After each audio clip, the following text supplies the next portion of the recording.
27ویں آئینی ترمیم کا مسودہ ایکسپریس نیوز نے حاصل کر لیا ہے اور آپ کو اپڈیٹ کرتے چلیں کہ 27ویں ترمیم کا یہ معاملہ ہے آج اہم دن، اور اس سے پہلے وفاقی وزیر قانون اعظم نذیر تارڑ کی جانب سے بتایا گیا تھا کہ مسودہ فائنل ہو چکا اور پرنٹنگ کے لیے بھجوایا گیا۔ یہ مسودہ آپ اپنی ٹیلی ویژن اسکرین پر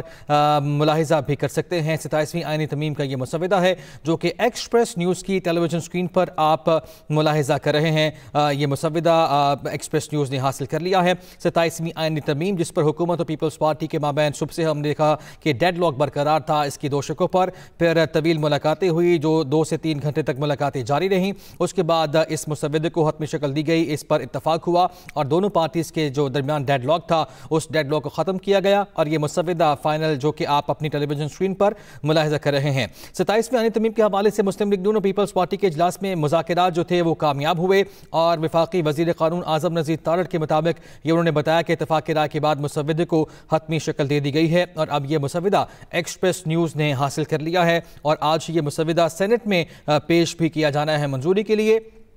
اس کی منظوری کے لیے 64 ووٹ جو ہیں وہ حکومت کو درکار ہیں، اور حکومتی حلقوں کی جانب سے یہ دعویٰ کیا جا رہا ہے کہ ان کا نمبر گیم جو ہے وہ پورا ہے۔ اور یہ بھی یاد رہے کہ سینیٹر عرفان صدیقی علیل ہونے کے وجہ سے وہ آج اپنا ووٹ کاسٹ نہیں کر پائیں گے، اور جو چیئرمین سینٹ ہیں سید یوسف رضا گیلانی وہ کیونکہ صدارت کریں گے آج اس اجلاس کی، تو وہ بھی اپنا ووٹ کاسٹ نہیں کر پائیں گے۔ تو ایسے میں حکومت کو 2 ووٹ جو ہیں وہ درکار ہیں، اور یہ بھی خبریں سامنے آ رہی تھیں کہ مشکلات یقینی طور پر درپیش ہیں، لیکن حکومتی حلقوں کی جانب سے یہ دعویٰ کیا جا رہا تھا کہ ان کا نمبر گیم جو ہے وہ پورا ہے، اور 65 تک نمبر گیم ہے۔ یہ کہا گیا رانا ثناء اللہ کی جانب سے جو کہ نون لیگ کے یقینی طور پر اہم رہنما ہیں۔ اور اس مسودے کے حوالے سے جب یہ مسودہ جو ہے آج پیش کیا جانا سینٹ میں، اور 27ویں ترمیم پر پارلیمانی پارٹی کی رپورٹ بھی سینٹ میں پیش کی گئی جو کہ چیئرمین کمیٹی فاروق ایچ نائک کی جانب سے ایوان میں رپورٹ پیش کی گئی، اور انہوں نے یہ بتایا کہ مسودے میں کچھ ترامیم کی گئی ہیں۔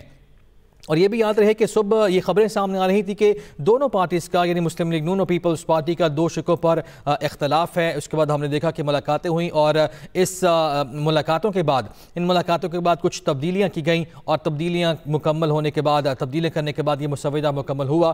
جس کی کاپی اب ایکسپریس نیوز نے حاصل کی ہے۔ اور اعظم نذیر تارڑ نے یہ بھی بتایا کہ اب اس پر اتفاق ہو چکا اور اس میں کوئی ڈیڈ لاک اب نہیں ہے۔ اس سے پہلے سینیٹر اعظم نذیر تارڑ کے چیمبر میں مجوزہ آئینی ترمیم کے حتمی ڈرافٹ پر اجلاس جاری رہا، جس میں ججز کے ٹرانسفر اور کیسز کے ٹرانسفر اس کے ساتھ ساتھ آرٹیکل 243 پر مشاورت ہوئی۔ اور اس اہم اجلاس میں یقینی طور پر یہ اہم اجلاس تھا جس میں اتفاق رائے ہوا دونوں پارٹیز کا، جس کے بعد یہ مسودہ فائنل ہوا ہے۔ نائب وزیر اعظم اسحاق ڈار، وزیر قانون اعظم نذیر تارڑ جن کے آفس میں یہ اجلاس ہوا وہ بھی اس اجلاس میں شریک تھے، اور پیپلز پارٹی کی جانب سے شریر رحمان اور نوید قمر شامل تھے۔ ذرائع کی جانب سے بھی بتایا گیا کہ سینیٹر انوشا رحمانی والے بالا میں نمبر گیم پوری کرنے کے لیے متحرک بھی دکھائی دی، اور یہ بھی بتایا جا رہا تھا کہ 2 جو نکات تھے ان پر دونوں پارٹیز کا ڈیڈ لاک تھا، جس کے بعد ڈیڈ لاک ختم ہوا ملاقات کے بعد، اور دونوں جماعتوں کے مابین اتفاق رائے پیدا ہونے کے بعد مجوزہ ترامیم کے مسودے کو حتمی شکل دی گئی، جو اب آپ ملاحظہ کر رہے ہیں۔ یہ فائنل اب مسودہ ہے جو کہ سینٹ میں آج منظوری کے لیے پیش کیا جانا ہے، اور حکومت کی جانب سے یہ دعویٰ کیا جا رہا ہے کہ ادھر نمبر گیم حکومت کے پاس پورے ہیں۔